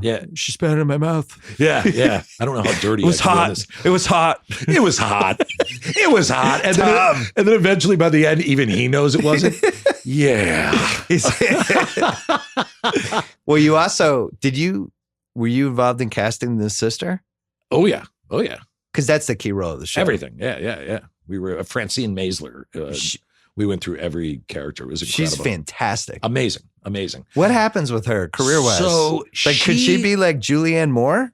Oh, I think she's heavy duty. I think that's she's going to be like an A-list actress, right? Yeah. And she is and kind of was. Everyone knew that's what she was going to be. Yeah. And Francine Maisler was like, you have to cast her. And then she came in and read and we were just like, this is over with. My favorite is who plays Roman. What's his name? Culkin. Culkin wasn't supposed to read for that role. We asked him to read for like Kendall, stupidly. Yeah. And he showed up in New York and he just went on tape, which usually when you go on tape, what you're hoping for is come on in and read for us. Yeah. And we watched it. We were like, that's it. That's Roman. And then we just called and we were like, you got it. And like, no one gets anything off of tape. And then he showed up and it was like, we were all so jacked on ourselves at that point. It was like, we knew that off of tape. And he was like, perfect. Like every single moment. Yeah. Did you have the first season sketched out or multiple seasons? First season, but then Jesse kind of is thinking longer arcs. I've read the first 3 outlines for the second season, and I just got the first 2 scripts. So I'm kind of getting into that with notes. Wait, that doesn't sound like it's coming out in 2019 then. Oh, it is. They're moving. Okay. Oh, yeah. It is. I mean, All right, they're going to roll. We're banking on it. Oh, no. to come out. That is without The a Ringer doubt. needs it. We need, Without a doubt. And we have a couple shows we're counting on this year for content. They're going to be writing while they're shooting. I mean, it's going to roll right into the thing. It gets going in like a month, I think. This is a good year for us because we have Thrones, we got Billions, we got Big Little Lies, we Wow. got Succession. Man, that's a lot. I mean, it's like we like the shows. Thrones we can is just gonna go all dominate, right? Is this the in. last? Thrones we're treating like it's the NBA playoffs of you should. mankind. Are we allowed to talk NBA at all? Or? Fuck yeah, let's do it. How much more time do you have? All right. Ah, All right. we went way over. One quick thing. Well, do you want to just come back and talk NBA Let's in a come back couple and talk months later. Yeah, Well, that give was me the really one fun. quick thing though. Yeah. Jonathan Isaac for Orlando. That's your one thing, Jonathan Isaac. I'm laying it down right here. You're laying it down. I'm laying it down. I think 18 points a game, Wow. 7 assists, 9 rebounds. In like 3 years. Yeah, 2-3 years. Percolating there. That's your big NBA comment. That's my big, and well, no, I have a lot of NBA. Who's your comment. favorite team? I'm a weird guy because I grew up a Celtics followed up fan, on- hardcore Celtics fan, and but then Smart man. and then I moved to New York for a long time, and the Knicks overtook me. Oh, And- wow. But the Knicks kind of It's like aren't. falling in love with like a terrible girlfriend who's like a crack addict. And then I moved out here, and now I'm like, I don't care. I just watch every team. I'm a junkie. Who do I your want- kids root for? They like the Warriors and the Clippers a little bit, but my favorite team right now, Clippers are so sad. I like the Bucks right now. I'm really Bucks have enjoying been it. fun. Yeah, there's something going on there that's Yeah. interesting. I think the Suns are a player away. They're probably gonna eat that player in the lottery I next think year when they're so. like third. There's some Yeah, they've been nice- picking at the top Some forever. Really nice stuff going on there that I kind of like. Yeah. And Ayton kind of woke up lately too. Had a A couple little big bit. games. I don't know Yeah. if I trust it. Even if he's kind of mediocre, like C+. You never did a sports movie though.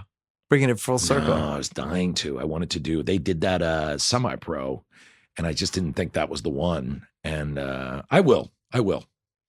All right. I want to do I look forward to that. So glad we got to do This was great.